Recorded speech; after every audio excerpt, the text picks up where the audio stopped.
Gave no resistance, really. He was shaking until he was nervous. They seated him in the chair. Trooper Ken Robinson was just one of 30 people who witnessed the execution of Ted Bundy today. He was also the person who found Kimberly Leach's badly mangled body 2 months after her murder. It was her killing that finally brought an end to this man who for years left a trail of death, beginning in the Pacific Northwest and ending just 60 miles from Jacksonville in Ted Bundy's final interview.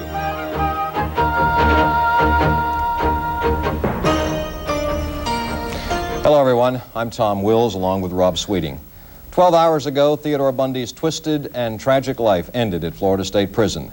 His cross-country killing spree left at least 20 victims in 6 states, possibly as many as 36. Tonight, you'll hear from Ted Bundy in an interview he did yesterday with psychologist James Dobson. Dr. Dobson has spoken often and at length with Bundy over the years. He is the one man Bundy felt comfortable talking with on his last full day on Earth. With us tonight is the man who conducted that interview that you were about to see, radio talk show host and psychologist Dr. James Dobson, also local defense attorney and former prosecutor Hank Cox, assistant state attorney John Delaney, and Dr. Ernest Miller, who often conducts psychological examinations of criminals. And a little later, hopefully, joining us from Tallahassee, we'll hear from Ray Markey, the former assistant attorney general. Okay. First of all, I think it's pretty important to talk with Dr. Dobson about the interview as we try and make some sense out of all of these senseless killings and tragedies caused by Ted Bundy. First of all, how did you come to get the interview?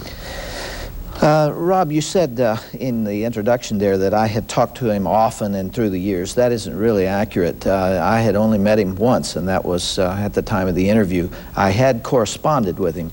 Okay. He had read my books, he had heard my radio programs, he knew that I'd served on the Attorney General's Commission on Pornography, and he had a great desire to make a statement, and he was afraid the press would not express it the way he wanted it said.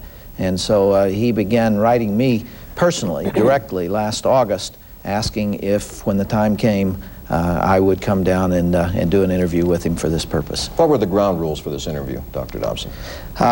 There were very few ground rules. He said I could ask him anything I wanted, but basically he had something he wanted to say.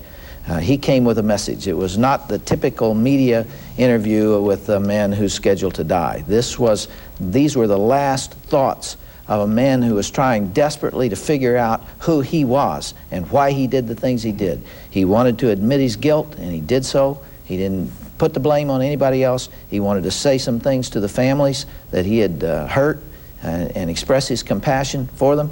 And he also wanted to make a statement about hardcore pornography. What do you say to those people who will say, enough from Ted Bundy? Why do we want to hear from him? Why glorify him? You'll have to explain that to about 200 members of the press that have dogged my trail for the last 24 hours. There is great interest in Ted Bundy. You'll have to tell me why. All right, now let's now take a look at the first part of the interview, and then we'll come back and talk about it.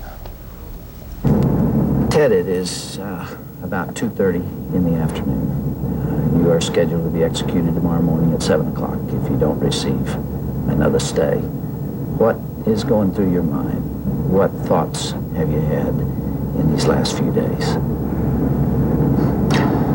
Well, I won't kid you to say that it's something that I feel that I am in control of, or something that I've come to terms with, because I haven't. It's a moment-by-moment thing. Sometimes I feel very tranquil, and other times I don't feel tranquil at all. What's going through my mind right now is to use the minutes and hours that I have left as fruitfully as possible and see what happens. It helps to live in the moment in the essence that we use it productively. So right now I'm feeling calm, and in large part because I'm here with you. For the record, you are guilty of killing many women and girls. Yes. Yes, that's true. Ted, how did it happen? Take me back. What are the antecedents of the behavior that we've seen?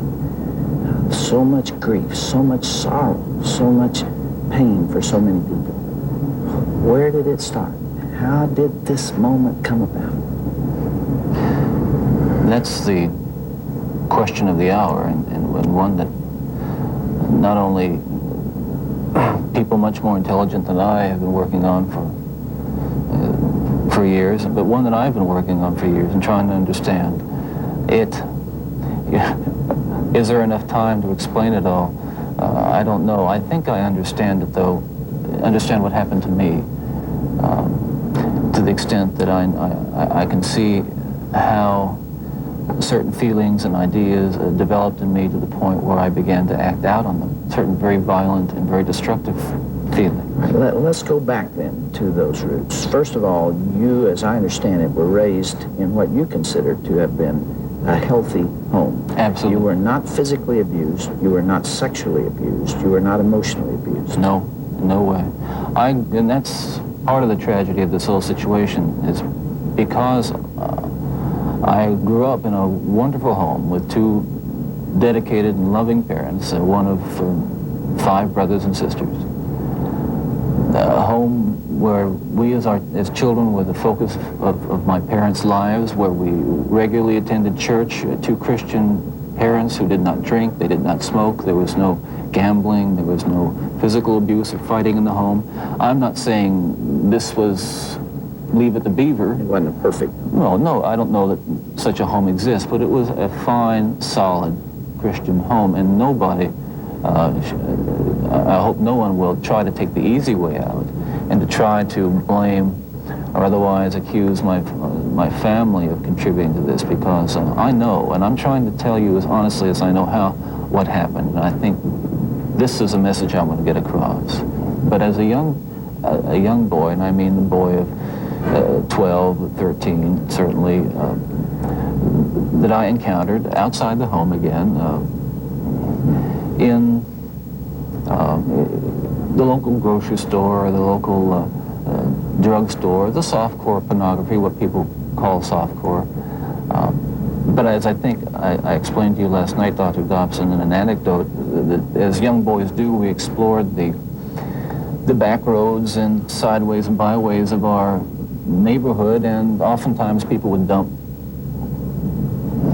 the garbage and whatever they were cleaning out of their house, and from time to time we'd come across pornographic books of a harder nature than more graphic, you might say, more explicit nature than we would encounter, let's say, in your local grocery store. And this also included such things as, let's say, detective magazines and more hardcore. Those that involve violence. Yes, yes, and and this is something I think I want to emphasize, is the most damaging